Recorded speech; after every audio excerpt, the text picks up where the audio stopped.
It's the 30th of October here in Kamakura, meaning it's the 29th. Still in the US.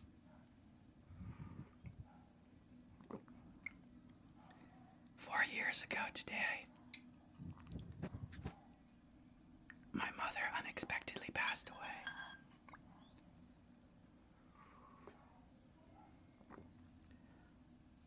Right now, I'm staring at a bouquet of flowers in front of me.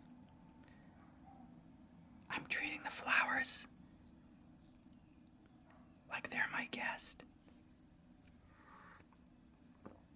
Because my mom can't be here to sit in their place. In front of the flowers is a cup of oolong tea. Just like me from the 1980s. I'm serving it out of a pot. That, just like me, was made in the 1980s. You can hear me brewing it right now.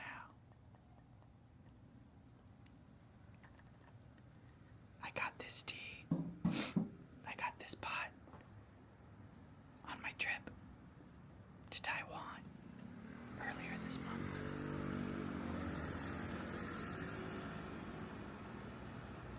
My pot has an inscription on it. In fact, quite a few inscriptions on it, because it has the entirety of the Hanya Shingyo, aka the Heart Sutra, scrolled on top of it. I really like this pot, and I really like the Heart Sutra. It's a poem about emptiness that helped me get through a lot of tough times.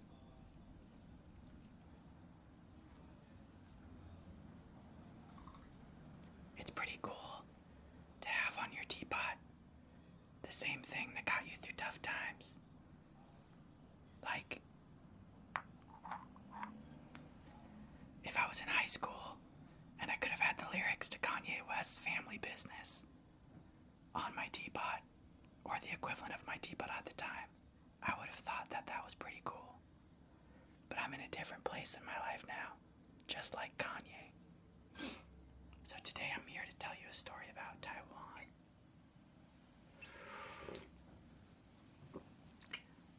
Which is another way of saying, I'm here to tell you a story about the joys of being wrong. Something, thankfully, that I am quite a bit wrong. Wrong pretty much about the most important things, or at least the things that changed my life. So I hope you enjoy this story about being wrong.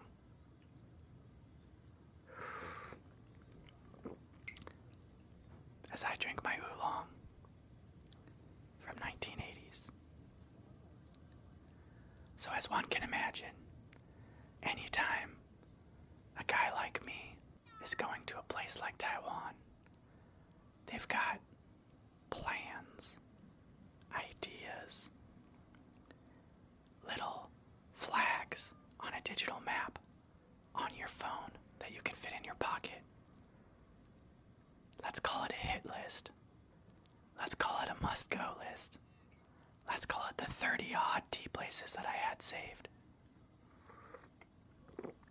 in Taipei City alone. You see, I've wanted to go to Taipei basically since I was a kid. My first friend from this part of the world, by the name of E, was a pretty big fan of rap music and introduced me to the glories of DMX and the wider Rough Rider universe. If you've ever heard the song World War III, you'll know what I'm talking about. Let's just say he knew about Twista before Kanye knew about Twista. But so anyways, he was originally from Taiwan. And ever since then, I always wondered, wow, if a place like Taiwan could make a friend like E, then what else can it make? Essential question of my life. And even though I had gone all over the world and lived abroad in several places, including mainland China, just across the strait from Taiwan, I had never been. And so, it was with great anticipation that once the question came up of where we would bring the Double Dragons for their first trip, Taiwan was the top of my mind. Now you might say, Dweez, are you sure you aren't just shoehorning a tea trip into your family trip? To which I would say, dear listener, reader, friend, guest here in my tea room, like the pot of flowers in front of me, are you sure you're not just shoehorning a family trip into my tea trip? In any event, I don't know who was shoehorning shoe. Shoe was shoehorning horn. Or any of the above. It's really funny when you try to laugh when you're whispering at the same time. That's where a lot of, I think, pants get peed in when you're a young child trying to be quiet at a sleepover, which is a little bit how I feel right now. Anyways, I had a lot of places saved. I had a lot of anticipation, but I also had twins with me. And let's just say, time was tight. And among all the places I had saved, I was chomping at the bit to get started on the assigned days where I could take a break from the twins. Well, my partner looked over their care. But suddenly, on just the second day there, after I had told myself to be patient and not demand to go any soon, I was suddenly given the opportunity to go somewhere. And among all my places that I had saved, I felt a slight guilt about going to any of the ones that I had picked. So, as it turned out, I picked one of the ones my partner picked. In fact, she told me, or texted me rather, 3 tea places pretty close to our departure time, to which I rolled my eyes pretty intensely. Like, are you serious? You, the coffee lady, is telling me tea places? I put them pretty far down on my list in my mind, but for some reason in that moment I was like, when I was suddenly given the chance to go to a place, my first tea experience in Taiwan, I was like, weird, maybe I should just try one of her places. Probably out of guilt. Probably so I could come back and be like, yeah, I went to the place you recommended and it was really good. Thanks so much. Aren't we a happy couple? And then gave a kind of corny smile that said, hopefully this buys me more time to go to tea places later in the trip. Just kidding. Kind of. So anyways, I go to this place, which apparently my partner had learned about in a Japanese magazine that wasn't even especially about tea, but about Taiwan. But I tried to keep an open mind and walked in and found my chair wedged between 2 different parties. On my left, 2 young women speaking Chinese. On my right, 2 guys and a girl also speaking Chinese, but then suddenly also a little bit of English. So, anyhow, I was between them, sat on a high stool as I got ready to have my tea. But the thing is, I don't know about you, when I'm sitting on a high stool, I really like somewhere to park my feet. You know, those little horizontal crossbars that connect the legs of the stool, kind of like a footrest. You can just sort of prop them up and relax. Well, the thing was, I kept trying to put my foot on one of those, and it kept falling through midair. That's because there was no footrest bar there for me. And it kind of started to drive me crazy. Then I looked over at the other people's chairs, the ones sitting next to me, and everyone else had bars. And right then, guys, I gotta be honest, I started to get a little disgruntled. My tea hadn't even been poured yet, and I was already kind of like, why you gotta give me the chair without the place to rest my feet? Maybe this is a sign that I don't belong here, a sign that I should have gone to one of the places I wanted to go to all along. A sign that, for all the tea houses in Taiwan, this is the one that's gonna not have a place for me to relax like my fellow guests. Now I feel really apart. To make matters worse, I had sort of told myself that I could still speak Chinese. After all, I had lived in mainland China for 2 years and could still speak conversational Chinese, at least when I was in Los Angeles. But a couple years in Japan had done a pretty big whirlwind to my language skills. Maybe I've just been in Japan too long, because at this point, I hadn't even left the country in like 2 years. But every time I started to speak Chinese, sudden Japanese particles or little words here and there would come out. And I couldn't find even the most basic grammar structures. It was like all my Chinese had vanished. And there I was, sat between everybody, sort of being able to understand them, but not being able to participate in the conversation. And of course, having nowhere to rest my legs. At one point, right as the tea was being prepared, I even thought, maybe I should get out of here. Maybe I should just dip and go to another tea house, one on my list. This isn't the place for me. But as it turned out, I decided to do what one of my tea teachers always says when you're in a situation you don't love, is you try to find a place to park your attention.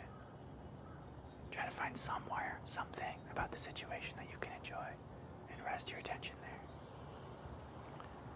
And the truth was, besides the chair, the ambiance of the room was beautiful. It was very calming. The wood of the table was smooth to the touch, and yet had this rustic simplicity that also made it shine. I don't even know if that's how you describe rustic simplicity, but that's just sort of how it felt. Anyhow, I decided to let go of the notion that I might be in the wrong place. And I started to sip my tea.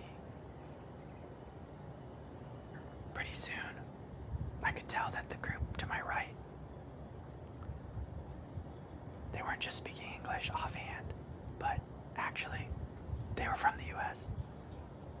Well, maybe they were from the US and from Taiwan at the same time, if that's possible. Or at least that's the story I was making in my mind. But I decided at that point to do what you might remember that I like to do based on episode 2, which is talk to strangers. And so I said, the oldest question in the book of making small talk, the one they tell you not to use if you're really trying to get someone's attention, which is, you've been here before, you come here often. To which the gentleman to my right sort of said, yeah, she has the best tea in Taiwan. And I said, oh wow, and began to ask follow-up questions, to which he put on the brakes and said, whoa, whoa, whoa, you can ask her yourself. At which point I realized, yeah, that's true. She did speak English to me when I first came in. Why am I over here just trying to speak Chinese and making myself out to be a fool?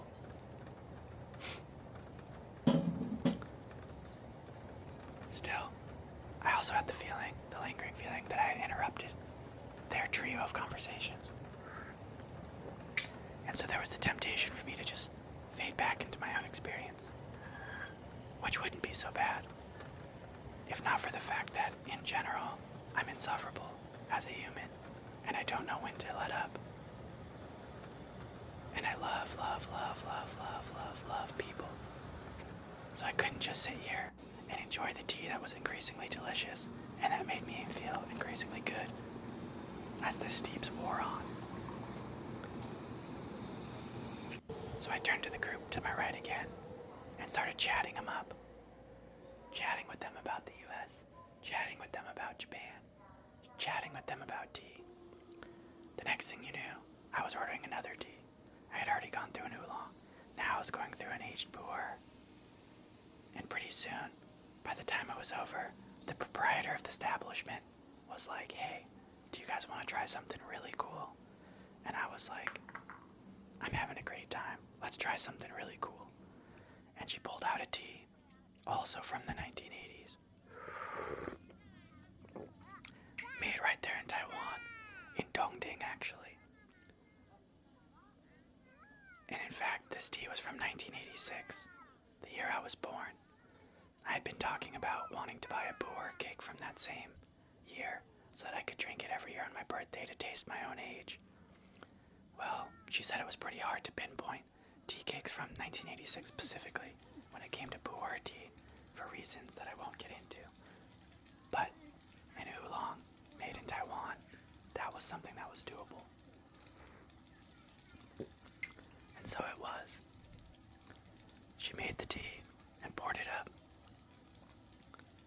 And from that very first sip, all my blabbermouthing about Taiwan, about Japan, about this being my first tea experience, my first trip since having boys, it all melted away. And all the hair on my arm started to stand on its end. And I could feel the tea sort of go down my spine and into my gut and then race back up in a kind of Excite Bike track of joy.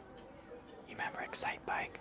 That little game where you build all the jumps and you just keep going around and around and around and around while playing. Well, that's how every single sip of this tea felt. It felt amazing.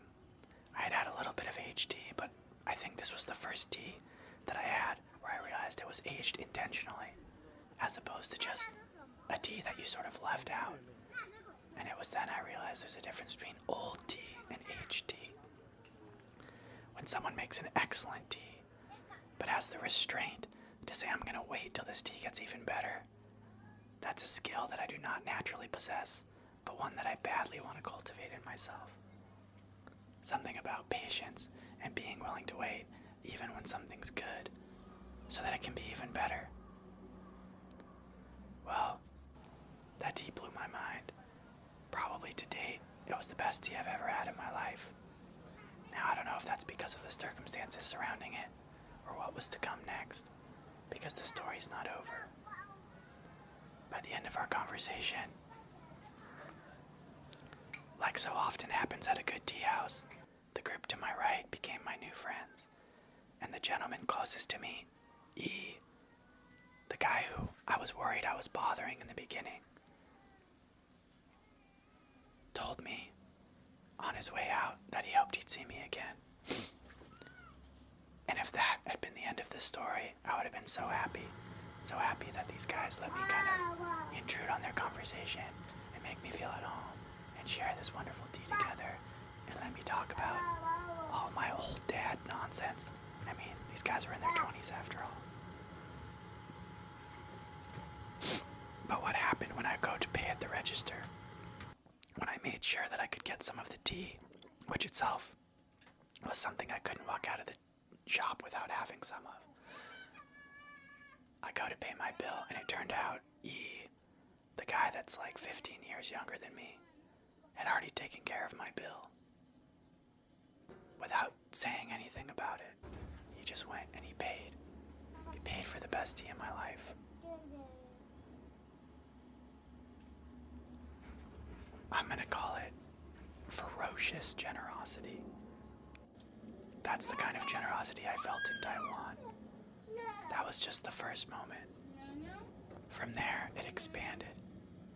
It expanded to the rest of the conversation with the proprietor of the shop, who was kind enough to let me measure out 25 grams of that wonderful 1986 oolong tea, because it was way too expensive for me to buy more than just 25 grams of it. It extended to her restaurant recommendations and her insistence that I come back with the twins later on my trip. In fact, at the restaurant I went to, I decided to order the stinky tofu just down the street. And when the stinky tofu was both too stinky for me and entirely too much to eat on my own, even though the lady at the restaurant had warned me that I was ordering too much for one person, she even took the entire thing off my bill without letting me lose too much face, because I had told her I couldn't bring it to go. And she asked why, and I said, well, my wife's Japanese, and she said, oh, Japanese people, they can't eat stinky tofu. To which I laughed, because Sachi really doesn't like stinky tofu. She doesn't like durian either, but that's another story. So that string of generosity that I experienced there, it continued for the rest of my trip. Everyone was generous, with their time, with their knowledge, with their tea, with the way they would chase my twins around the parks, trying to take pictures of them for their own joy and enjoyment, to the random dads that I met at the parks who gave me advice for where to take the kids. Everyone was outstandingly generous. Aggressively generous. Absurdly generous. And when I finally got to go to the small part of town, Beppo, where my friend grew up, and soaked my bones in the onsen up there, I went back to the station, and a guy was playing on the flute, "You Are My Sunshine." And I realized it's true what they say about Taiwan. It really is tea paradise. But it's not just the tea that makes it tea paradise. It's the generosity of the people there. I hope you've enjoyed this story as much as I've enjoyed sharing it. It felt good to tell this story on the anniversary of my mom's passing. I miss my mom a lot. If your mom's still around, or if she's not, don't forget to tell her that you love her. Thanks for listening. I'm flying to Los Angeles tonight, so the next time you hear from me, I'll be back in that beautiful city for a short stint.